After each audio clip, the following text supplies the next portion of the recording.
इस अवसर पर प्रधानमंत्री जी ने हर भारतवासी के सामने पंच प्रण का एक विराट संकल्प भी दिया है। आज हम सब आजादी के अमृत महोत्सव के बाद आजादी के अमृत काल के प्रथम वर्ष में प्रवेश किए हैं। आजादी का अमृत काल का एक प्रथम वर्ष कैसे आने वाले समय में आगामी 25 वर्ष की कार्य योजना को आगे बढ़ाते हुए भारत को दुनिया की एक बड़ी ताकत के रूप में, एक विकसित भारत के रूप में स्थापित करने में सफल होगा। इन संकल्पों के साथ हर भारतीय को जुड़ना होगा और इसके लिए पंच प्रण प्रधानमंत्री जी ने तय किए। इन पंच प्रणों को अपने जीवन का हिस्सा बनाते हुए अगर हर भारतवासी आगे बढ़ता है, कोई कारण नहीं कि 2047 में जब देश अपनी आजादी का शताब्दी महोत्सव मना रहा होगा, आजादी का शताब्दी महोत्सव 100 वर्षों के कार्यों का एक ऐसा दस्तावेज हमारे सामने होगा जब भारत दुनिया की एक बड़ी ताकत होगी और इस बड़ी ताकत के माध्यम से मानवता के कल्याण का और विश्व कल्याण और विश्व शांति का एक नया संदेश पूरी दुनिया को, पूरी मानवता को दिया जाएगा। उस संकल्प के साथ आज हम आगे बढ़ रहे हैं। सादर अनुरोध आशीर्वाद वचन के लिए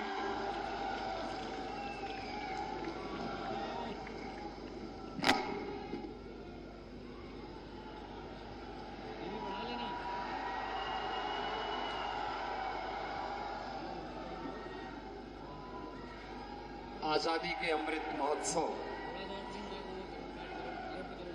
कार्यक्रमों की श्रृंखला में मेरी माटी मेरा देश कार्यक्रम के अंतर्गत माटी को वंदन, वीरों को नमन कार्यक्रम के अंतर्गत आज प्रदेश भर से आए हुए अमृत कलश यात्रा के स्वयं सेवकों के सम्मान के लिए आयोजित आज के इस कार्यक्रम में मंच पर उपस्थित भारतीय जनता पार्टी के प्रदेश के अध्यक्ष और विधान परिषद के माननीय सदस्य चौधरी भूपेंद्र सिंह जी, प्रदेश सरकार में मेरे सहयोगी मंत्रीगण श्री जयवीर सिंह जी, श्री गिरीश चंद यादव जी, लखनऊ की महापौर श्रीमती सुषमा कड़कवाल जी, माननीय विधायक डॉक्टर नीरज वोरा जी, श्री अमरीश कुमार जी, श्रीमती जय देवी जी, विधान परिषद के माननीय सदस्यगण श्री मोहसिन रजा जी, रामचंद्र प्रधान जी, लालजी प्रसाद निर्मल जी, श्री बुक्कल नवाब जी, इंजीनियर अवनीश कुमार जी, प्रदेश के मुख्य सचिव श्री दुर्गा शंकर मिश्र जी, सलाहकार श्री अवनीश अवस्थी जी, प्रमुख सचिव पर्यटन व संस्कृति श्री मुकेश मिश्राम जी, प्रदेश शासन से जुड़े हुए सभी प्रशासनिक अधिकारीगण और प्रदेश भर से आए हुए सभी स्वयंसेवक गण और उपस्थित भाइयों बहनों, आज पावन शरद पूर्णिमा का अवसर है और देश को कालजयी रचना प्रभु श्री राम के जीवन चरित्र पर आधारित रामायण जैसा महाकाव्य देने वाले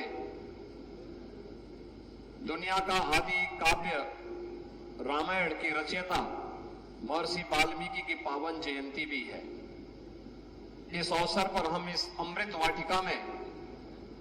अमृत कलश यात्रियों से यात्रा के जुड़े हुए सभी स्वयं सेवकों का अभिनंदन कर रहे हैं। मैं प्रदेश भर से आए हुए आप सभी स्वयं सेवकों का, जिन्होंने प्रदेश के अलग अलग गांव, विकास खंडों, नगर निकायों से आकर के भारत के वीरों का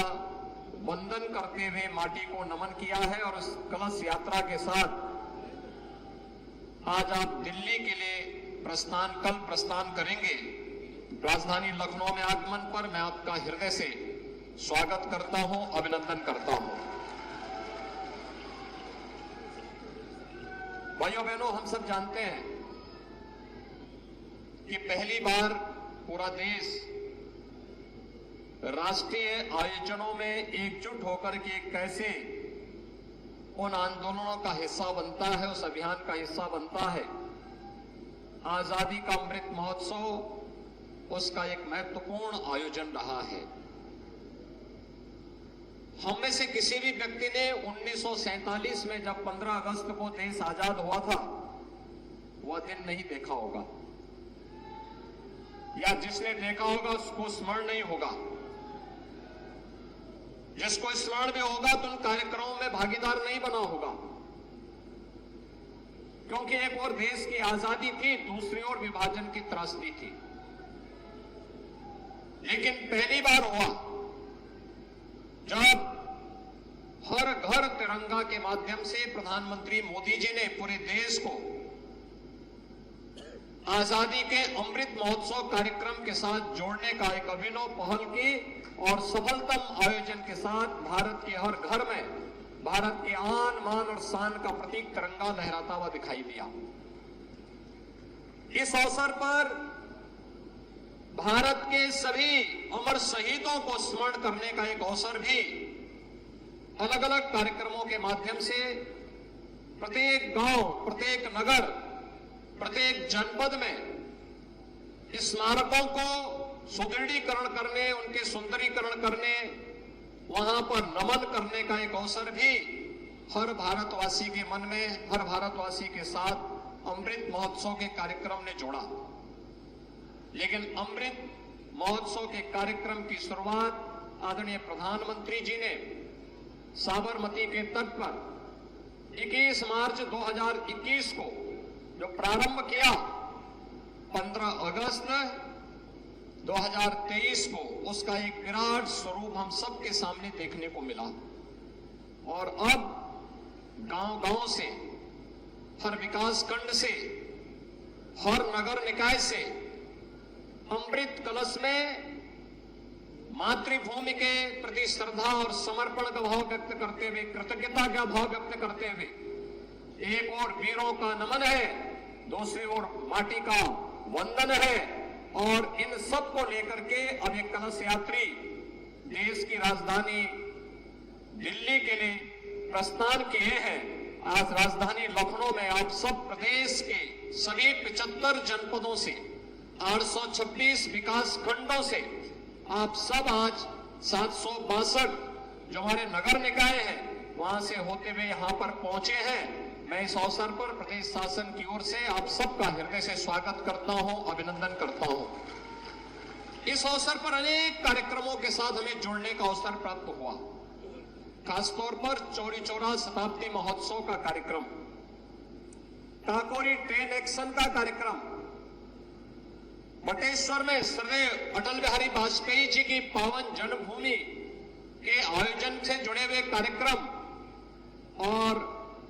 अमर शहीदों के साथ उनके स्मारकों को भव्य स्वरूप देने के साथ साथ हुए अनेक कार्यक्रमों के साथ, न केवल परंपरागत कार्यक्रमों के साथ, कलाकारों के साथ, बल्कि आधुनिकतम कार्यक्रमों के साथ, तकनीक पर आधारित कार्यक्रमों के साथ, ड्रोन शो के कार्यक्रमों के साथ भी जुड़ने का अवसर आजादी के अमृत महोत्सव के इन सभी आयोजनों ने हमें दिया। भाइयों बहनों, इस अवसर पर प्रधानमंत्री जी ने हर भारतवासी के सामने पंच प्रण का एक विराट संकल्प भी दिया है। आज हम सब आजादी के अमृत महोत्सव के बाद आजादी के अमृत काल के प्रथम वर्ष में प्रवेश किए हैं। आजादी का अमृत काल का एक प्रथम वर्ष कैसे आने वाले समय में आगामी 25 वर्ष की कार्य योजना को आगे बढ़ाते हुए भारत को दुनिया की एक बड़ी ताकत के रूप में, एक विकसित भारत के रूप में स्थापित करने में सफल होगा। इन संकल्पों के साथ हर भारतीय को जुड़ना होगा और इसके लिए पंच प्रण प्रधानमंत्री जी ने तय किए। इन पंच प्रणों को अपने जीवन का हिस्सा बनाते हुए अगर हर भारतवासी आगे बढ़ता है, कोई कारण नहीं कि 2047 में जब देश अपनी आजादी का शताब्दी महोत्सव मना रहा होगा, आजादी का शताब्दी महोत्सव 100 वर्षों के कार्यों का एक ऐसा दस्तावेज हमारे सामने होगा जब भारत दुनिया की एक बड़ी ताकत होगी और इस बड़ी ताकत के माध्यम से मानवता के कल्याण का और विश्व कल्याण और विश्व शांति का एक नया संदेश पूरी दुनिया को, पूरी मानवता को दिया जाएगा।